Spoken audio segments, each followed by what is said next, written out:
So thank you very much, sir, for that very insightful personal impressions and perspective on what is going on in the India-Sweden context and also in domestic context.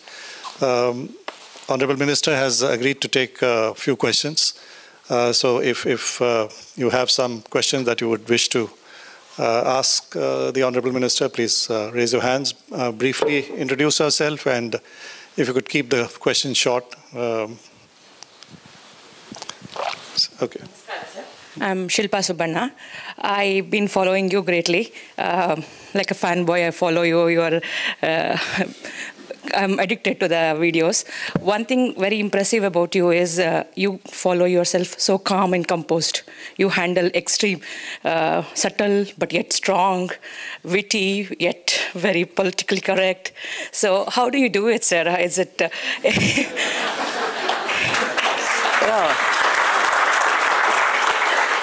Is it, I mean, it's not a skill that can be learned, or it's a lifestyle or yoga, meditation? What is it, sir? No. Well, look, to be honest, I think it's not that I don't get excitable. It is not that, we're all human, okay? And it depends. There are issues which can get me going, I assure you. But by and large, if you have a lifetime of actually interacting with people, of explaining to people, and perhaps, some of it may be diplomatic training, you could say, which is, don't let them provoke you, but don't let them push you, So I would say maybe part instinct, part experience. But again, look, what I would say this as an example.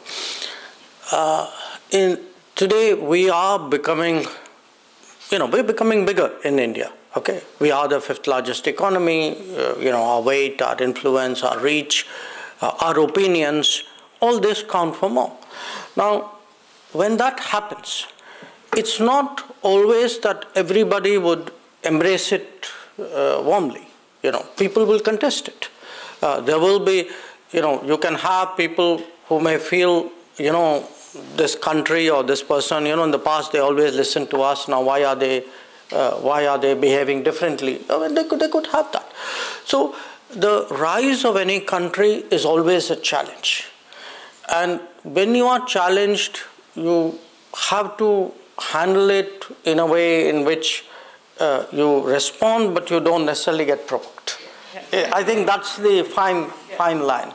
So I try my best. Occasionally, maybe, but I try my best. No, so you do excellent. Thank you.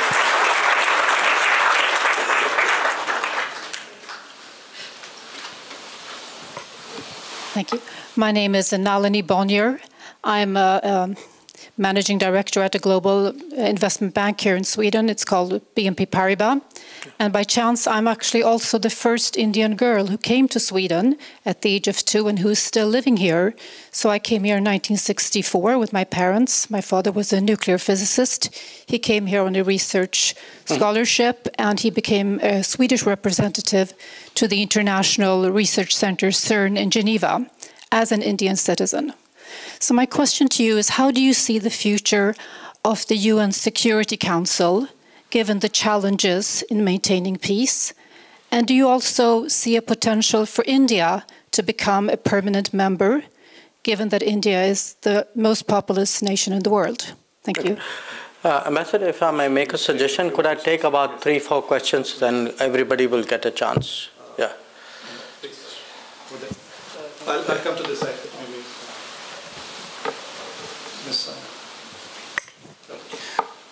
Hello, sir. I'm a big fan of you. First, I should say that. Thank you so much for honoring us being here.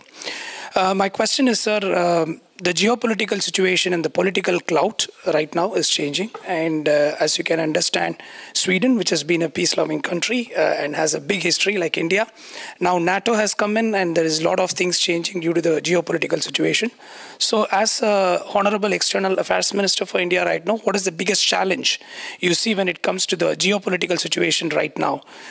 Considering NATO and the war that's going on, what is the big challenge that we are facing? Thank you so much. Thank you. Somebody from yeah, this, Richard. Yeah. Hello. Yeah. Hello. I'm Omkar from Chalmers, representing the Indian group from Chalmers. I would like to make 2 points. First of all, you're such a great speaker. The way you answer the questions is really good. And the second thing is, we all know that next year we have the central elections coming up, and the awareness among the Indians abroad that we can cast a vote from here is very less. So can something be made wherein we have been made more aware about we can register for Form 6 and cast a vote from here, which would be really good for us. And the second thing being, I see that there's a lot of collaboration between automotive companies such as the Volvo Trucks and GKN from Sweden and back in India. And being a student in the aerospace sector, can we hope something happening in the near future wherein electric aviation, which is happening very good here, can we see some collaboration taking place in India as well in the future? Thank you. I'll take one more. One more from this side. Yeah. Hello. So my name is Peter, and first of all, thank you, Shri Dr. Jaishankar, for coming to Sweden, and it's such a great pleasure to have a foreign minister from such a big country like India here. So my question is that since India is already the most populous country in the world, it was also probably also have the highest GDP in the world and surpassing countries such as USA and much of the West.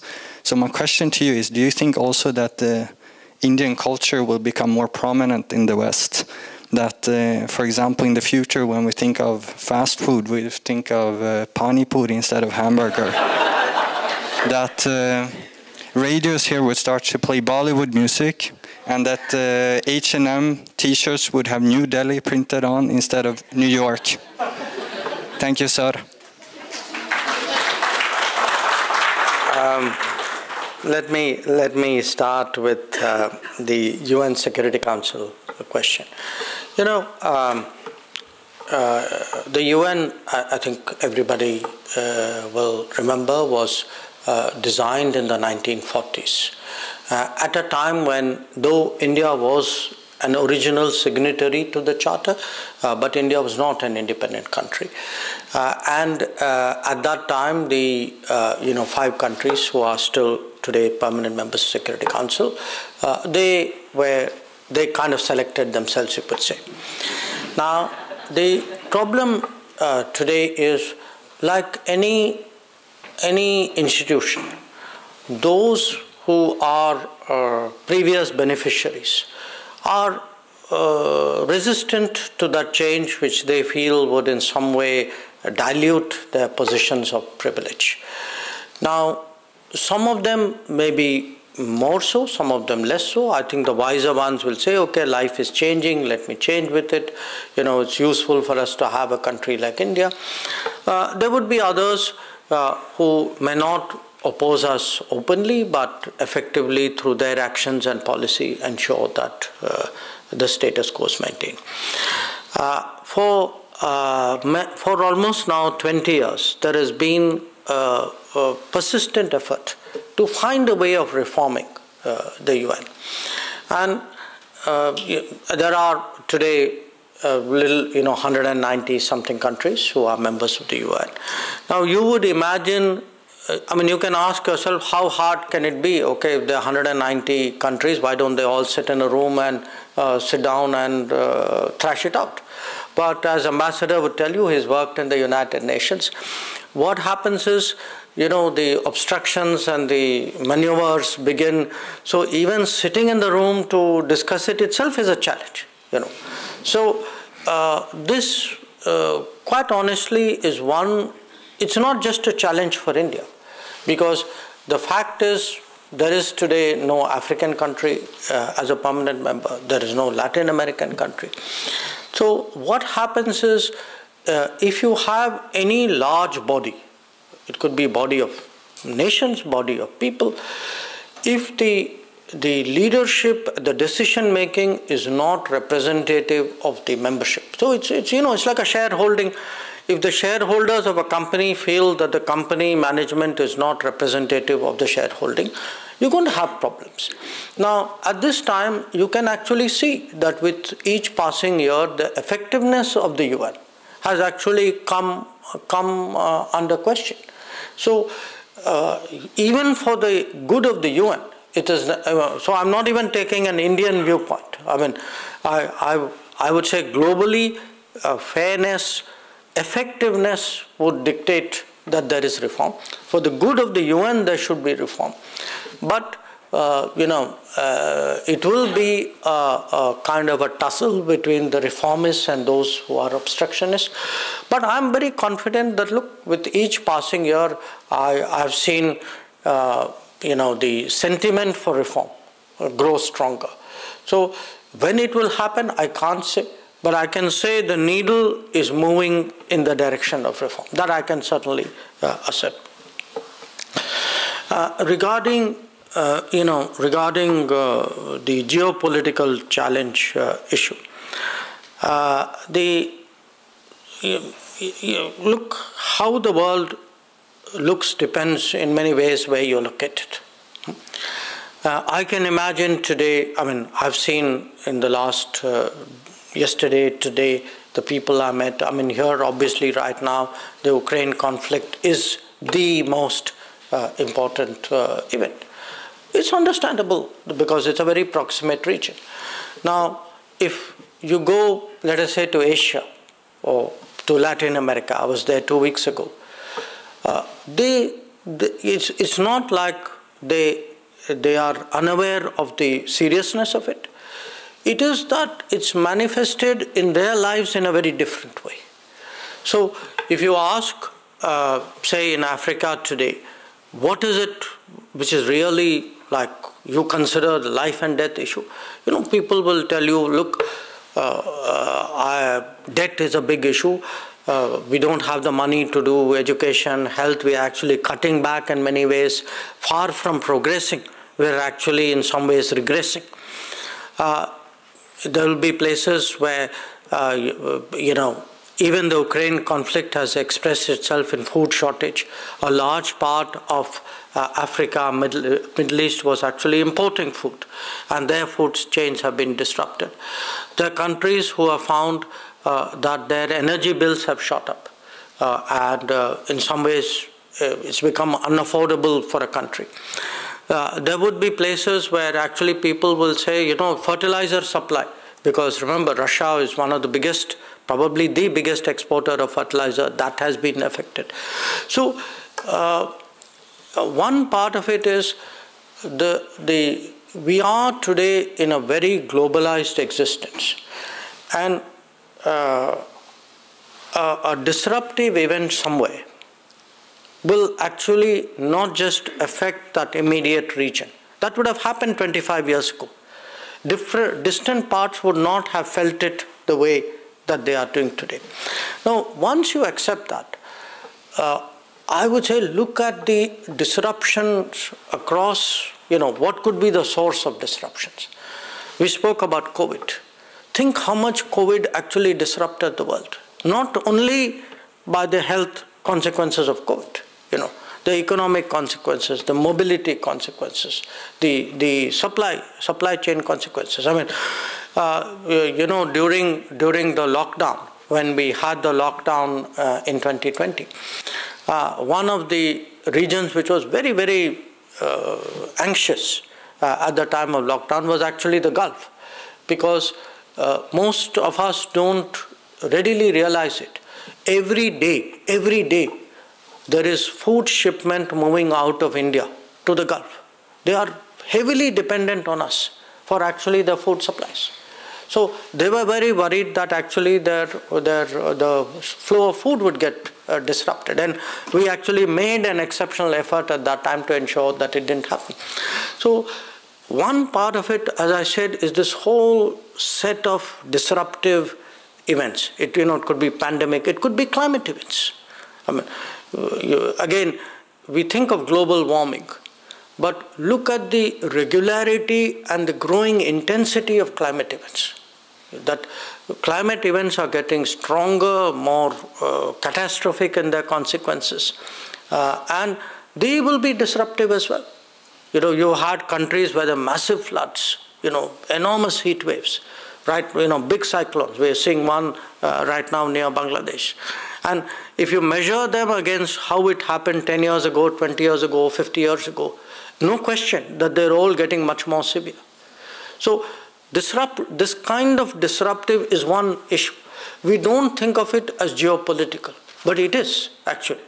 The second is the nature today of the global economy, that if production is not dispersed, that if there's a concentration in one area, it's actually a big risk. It could be a risk from any of these disruptive factors. The third is technology. That again, technology is seen by people as neutral. Technology is actually very, very strategic. That, we are moving to a world, there are a lot of you demographically or professionally would know very much more about it than I do. We are moving into actually a world where data, artificial intelligence, these are actually going to be the new expressions of power. So I think a part of what is happening in my profession is we are at a cusp where there is a kind of I would say the factors, there's a change almost in the manner in which we contemplate our profession. That how do nations, what is the competition between nations, who is powerful, who is less powerful, who is influential, how do they become so, all that is today changing. Regarding, your points, I think it's a very valid point, and on the bit you mentioned about the election, but on the aviation, look, in India, again, we are today encouraging private sector growth, not just in defense, in different aspects of aviation, including civil aviation. And you are actually seeing some very interesting developments, that there are private companies today who are confident enough and who've got the contracts to actually try and make aircraft in India. My sense is actually India could be poised, because I still use that word because I think we are setting in place the policies. We now have to make sure we get that kind of international traction. We could be poised to actually emerge as a major manufacturing hub. And not just as a manufacturing hub, but a geography where a large part of the world trusts us. Because that's a very important word today in business and in technology, that you need trusted partners. You need, and it's not so much an IP issue. It's a trust, because the application of that technology and how you deploy it is today a matter of great sensitivity. I think today India can emerge as a hub for trusted technology development. It can be really a center for expanded design engineering. Indian businesses, I think, are kind of poised today to grow in areas where previously they have been very hesitant. And I think there are opportunities here, and it's important, as I said, that Indians who have a specialization, who have some knowledge of this, explain that to people in Sweden. Because often people's image of us may be 5 years old, 10 years old, and believe me, a lot of things are changing. So it would be very helpful if people like you spread the word. These are the changes which are happening in India. the question about the observations about Indian culture. I don't know if you follow Hindi, but there is a term which says "Aapke muh mein ghee shakkar." So the meaning, we very sort of welcome in many ways what you say, may it come true, but I actually can see this globalization of Indian culture happening. And it's happening for a variety of factors. One, of course, is because, of the spread of the diaspora. The second is we ourselves, I think, are much more confidently expressing it.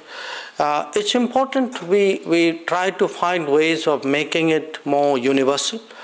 And one very good example of that is actually this initiative which started in 2015 of celebrating the International Day of Yoga. When the idea first started, Prime Minister spoke about it in September of 2014. He had come to the US at that time. I must say, in all honesty, none of us actually could even imagine it would catch on the way it does now. There is not a country in the world where that enthusiasm for yoga is not there. Perhaps it was there, it may have been dormant, we may have done something to awaken it and take it to a new level. But there are other areas, it could be music, it could be cinema, the power of culture. And I think that's the strength of India. It's a strength of India which we have not brought into play in the manner in which we should. And I hope people like you, if you can be so enthusiastic, I'm sure everybody else will join you in that regard. I'll take one more. I'll take one round more. One round, or four questions.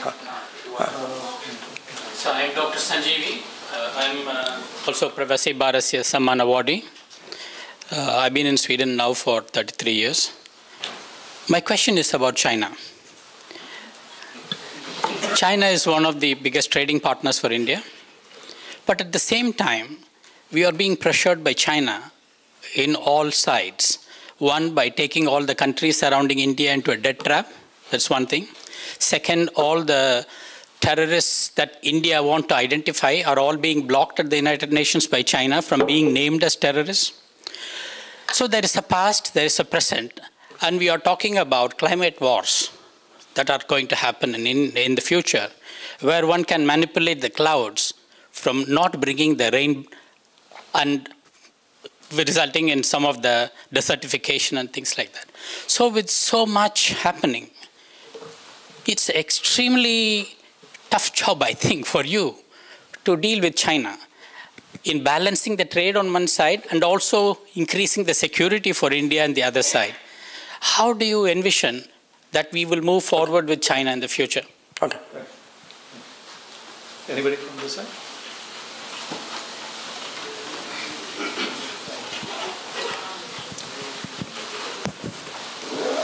Hi. We have the same alma mater. My name is Samir Kalra. I studied at AFCS, so we're really proud of what you do for the school. Right. Fantastic, absolutely. On behalf of everyone who is passed out from the school. I head the Marine Division of Alfa Laval, one of the 300 companies you alluded to in your talk. And my question to you is, you mentioned climate a couple of times, maybe more than that during your interaction today. But if you see India's ambition around net zero, it significantly lacks the global ambition in terms of where we would like to be. And you also mentioned the fact that our growth will be greener down the line. We hear about what we are doing around hydrogens and stuff like that. But do you see a risk that if we are not a bit more ambitious on our target around climate, in terms of the technology development, we may actually be left behind in the process? And climate is a global, it's something that impacts all of us, so it's not the emissions only come up in India. Thank you. Somebody from the side. Richard. Hello, sir. My name is Kaushik First of all, thank you very much for coming to Sweden. Really appreciate this and the honor of being in here in this presence. I'm born in Gujarat. I've been living in Sweden for 43 years now, so I'm brought up here. I'm like one of those 50-50 people. When I'm in Sweden, I feel Indian, and when I go to India, I feel Swedish.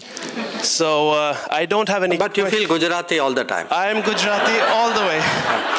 Tepla, kakra, you name it. So I actually don't have a question. I just want to say big thanks. Because when I grew up in Sweden, when we grew up, we saw being Indian, we were always looked upon as some sort of a third-class people, frankly speaking.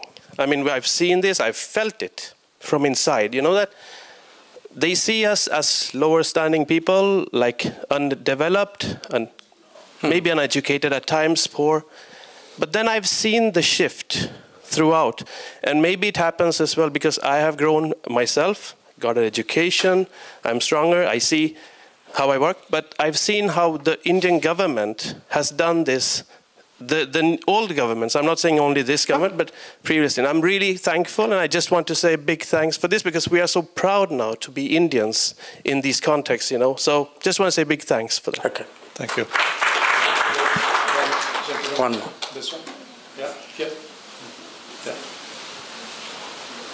Hello. So here I'm not going to take about some political questions or something, but as a representative of youths from India and as well as in Sweden, came here to study my master's and now working here for 3 years now.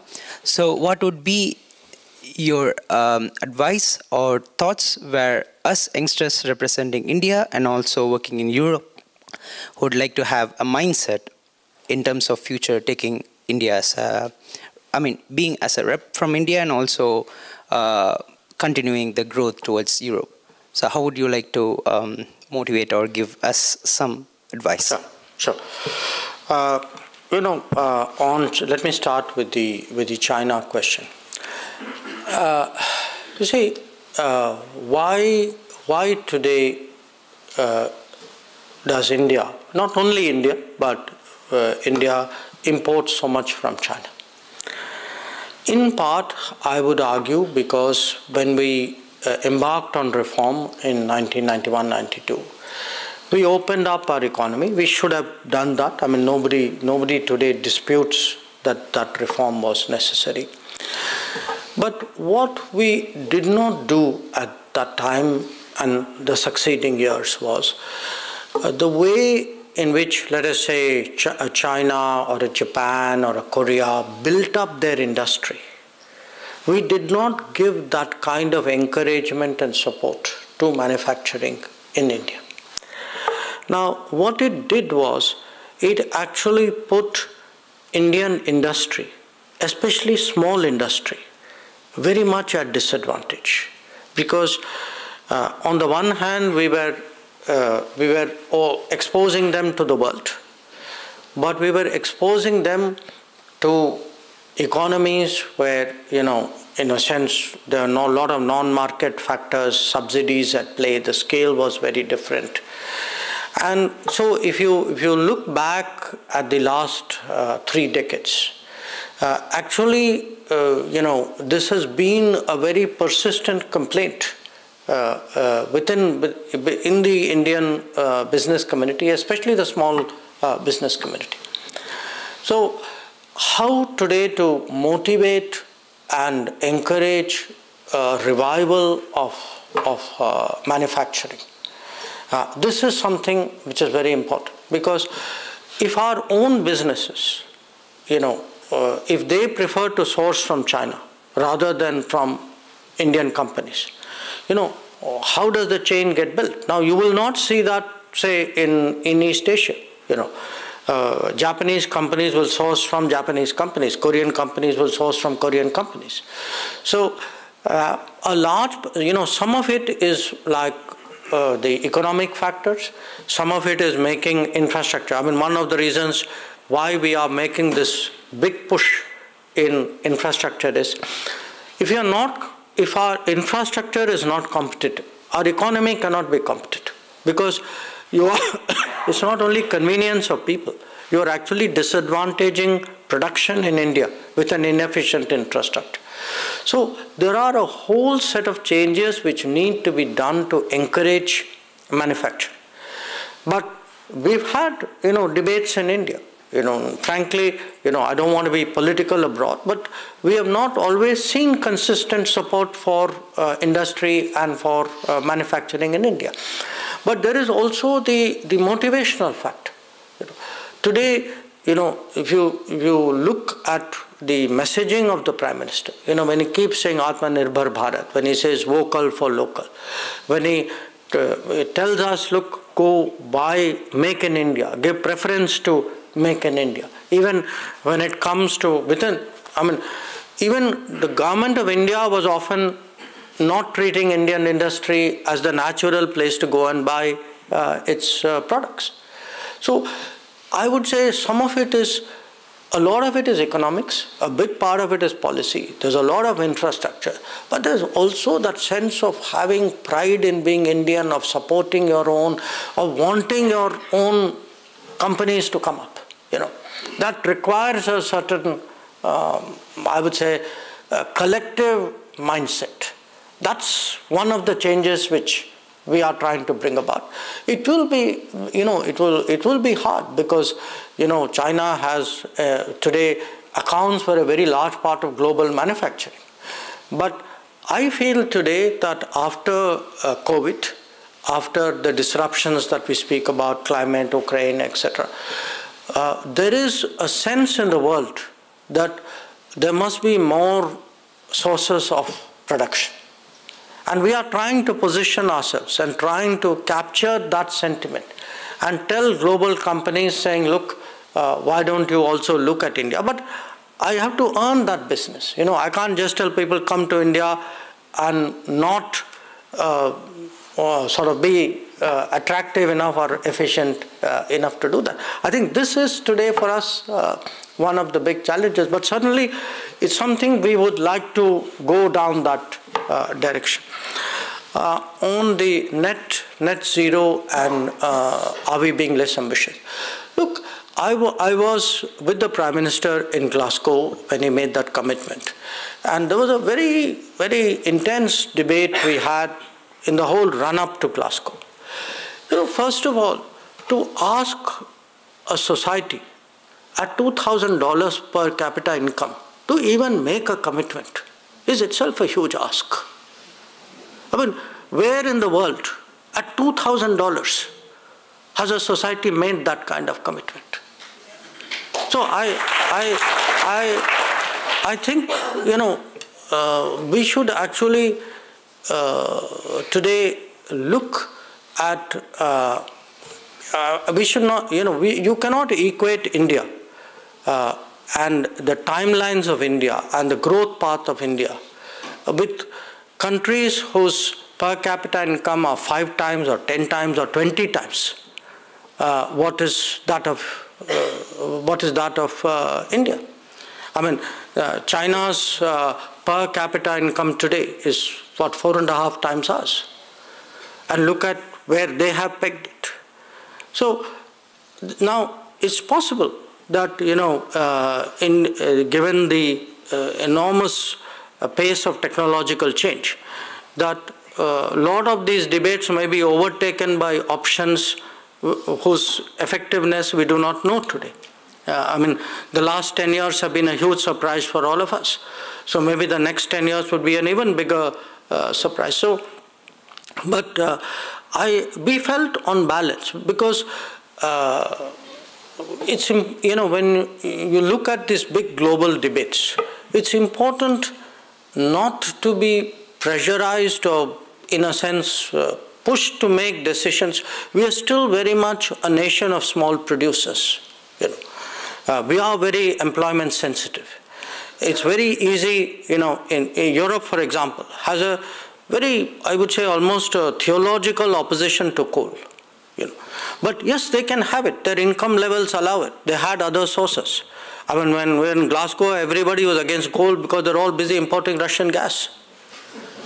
So, but now when you look at the challenges that I faced, and I am not unsympathetic to the challenges, but you see, when at moments of stress, now a lot of people have fallen back to what they had also discarded earlier.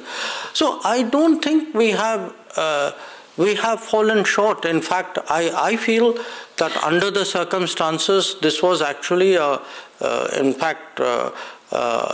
was quite a big commitment which was made. I think it was important to make that commitment because you need to have some target to motivate people. If you had no target at all, it's not in human nature to drive yourself to do that.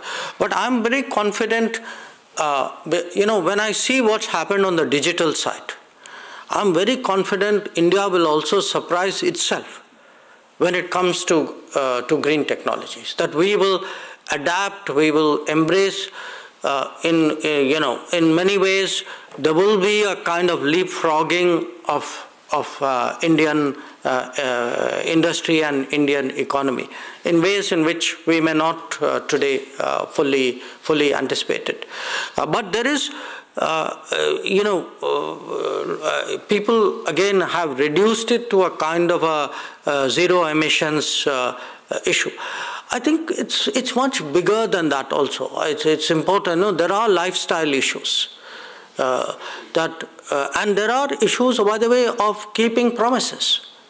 One of the problems through the in this whole climate debate is every climate conference is like Groundhog Day. The same guys come, make the same promises, and it's like